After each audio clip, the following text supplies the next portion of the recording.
Hello. In this recording, I want to talk a little bit about psychology, a little bit about mental health, a lot about productivity, where something that I've become more and more aware of recently is just how exhausted I am. So sleep deprivation is pretty common across the United States, across the developed world. I'm not too sure about the statistics for the undeveloped world, but the point being that a lot of people struggle with feeling tired, but sometimes we're dishonest with ourselves about how tired we're feeling, and I've really been dishonest about that. And things like lots of artificial light, for one thing, messing up your circadian rhythms, messing up your feeling of sleepiness, and caffeine also can help us engage in this deception that we're not really as tired as we actually are. Very important for all sorts of brain processes. I eventually want to write a book that focuses largely on sleep, but I would probably do it in a narrative format so that it doesn't put you to sleep. Ha ha! Oh, what a terrible pun. Because there's so many interesting things that sleep is so important for. For example, with one thing that I keep going back to, I have a friend who's kind of like rolls his eyes every time I bring this up, is that you don't build muscle in the gym. Your muscles actually grow when you're asleep, and not when you're just a little bit asleep, when you are sound asleep. People who are stressed, people who have a lot of anxiety, a lot of problems, who cannot get deep sleep, who have too much cortisol going on in their bloodstream, that does not allow them to get to the deepest stages of sleep. It's more complex than just one chemical, but I'm not going to go down in the weeds on that. But if you're super stressed, you're not going to be able to effectively build muscle. You break muscle in the gym. It forms. You build it from nutrition, of course, is very important. But the process of deep sleep is absolutely essential. There's another thing that's important for LTP, long-term potentiation, which is basically forming memories. Why am I lisping? It's like my lip is partly swollen. Funny thing about the dangers on the job of talking with a microphone is hazard to bite your lip and then it's swollen, and then you have a bit of a lisp that sound a little bit funny. Whatever. It's such a petty thing for me to bring that up. So long-term potentiation is basically the process by which it's the process by which our brain forms memories that stick with us. It's not just the short-term memory. I need to memorize my password so that I can log in to this thing. But you only form long-term memories through a very specific chemical process that occurs when you are asleep, when you are able to reach a deep state of sleep. Again, deep sleep is very important and doesn't show up with anxiety, which that's the crux of the issue, is that anxious people don't get good sleep, and that causes lots of problems, both physically and mentally. Like, after you study enough neurology, you end up going, okay, the brain is a physical thing, bro.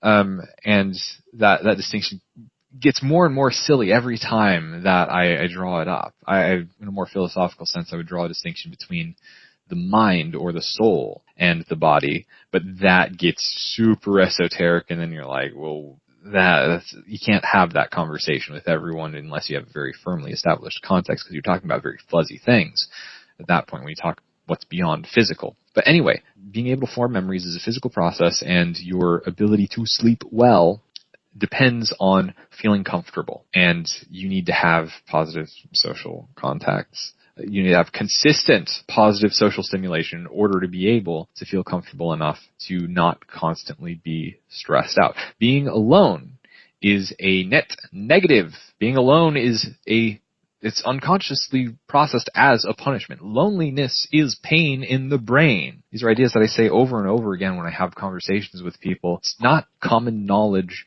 or even if like people have heard these ideas before, they certainly don't act like they understand them. Otherwise, our society would be structured much, much differently. But I'm not one to prescribe what to do about that. So I'm becoming more honest with myself about how tired I am day to day. And I'm also realizing that I'm like, my mindset that I'm in, I feel like I communicate differently. I recognize that I communicate differently when I am tired as opposed to when I am well rested.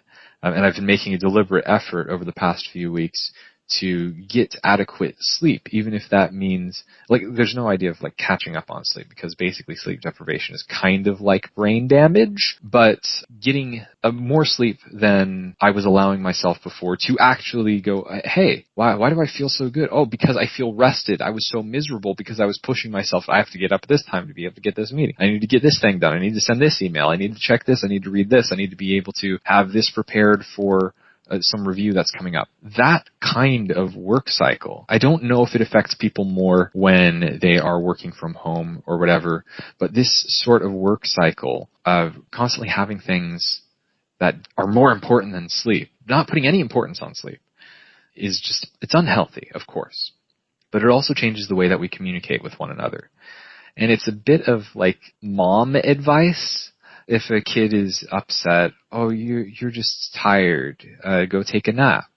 You'd say that to a little kid.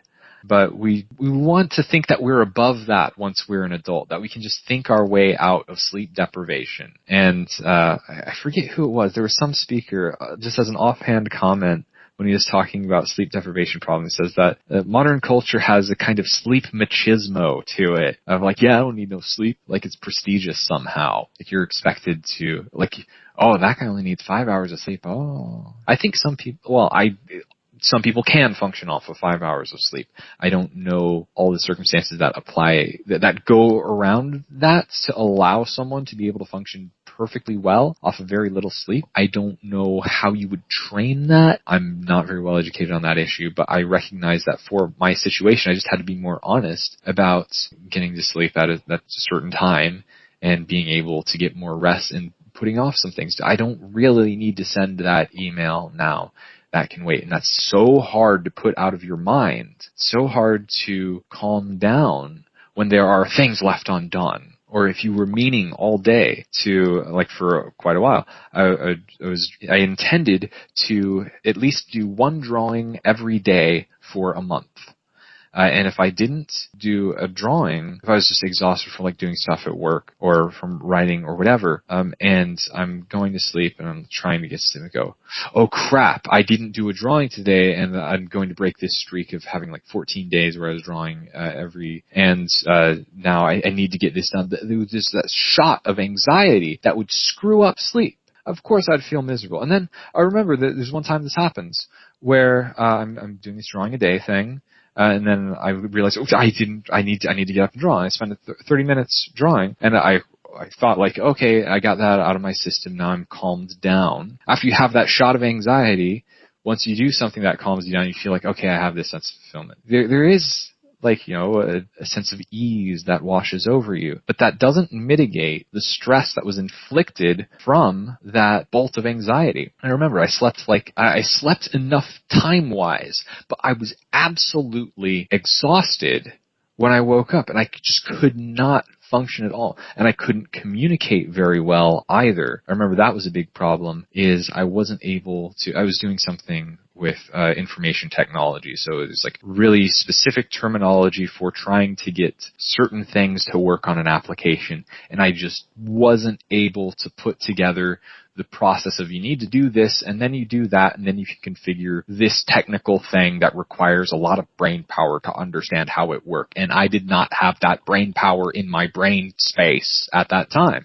So I realized that in general, communication does change when you are not in a well-rested state. And as I am moving to use more voice-to-text programs, which are dependent upon my verbal communication in order to put my ideas down into words, that I have to be very honest with myself before doing a recording session. I need to make this a habit, and I'm trying to make this a habit with a little bit of mindfulness, just taking a bit of time to calm down and ask myself, am I actually well rested enough to do this? And the other day is like at the end of, we had so many meetings back to back because there's like, there's just design stuff that requires, we have this person is able to meet at this time, but they don't have this other schedule.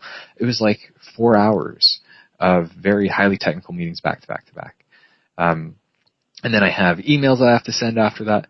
And of finally it's, late in the evening and I'm able to sit down and go, okay, now that the workday is done and I have everything off of my plate, I'm going to sit down and write and it's going to be a good time. I go, hey, I have this thing that I'm trying to do with voice to text where that's going to be the best way of writing. Okay, I'm so excited to do this. Okay, now let's take a few minutes and just close your eyes. And I set a 5-minute timer. Okay, I just need to calm down so that I can, get in the right headspace for writing by speaking. And just by forcing myself to do that, I felt I was so tired. I just didn't want to open my eyes back up even when the timer went off. It's kind of like alarm clock going off in the morning where you're like, just give me 5 more minutes. I go, wait, that was 5 minutes. And that's not even for me to sleep. That's for me to just clear my head and focus on and be aware of for example, to be aware of the exhaustion that I had. And I was really glad that I was able to expose that because I wasn't aware of how limited my cognitive resources had become. When you are tired, you aren't necessarily aware that you're tired. And there's different ways of it. Like you can be out of juice, but you don't feel terribly exhausted, but your mental performance, your ability to figure out complex things just falls to pieces and you're not made aware of that until you're confronted by a problem like that. And basically writing and articulating complicated expressions about some kind of topic that you want to get across in a meaningful manner, that's basically a big problem-solving exercise. So I'm really glad that I was able to catch that exhaustion and be honest with myself about it and get the rest that I needed, because that was an exceptionally tiring day and I did have to get proper rest for that. And we shouldn't neglect proper rest.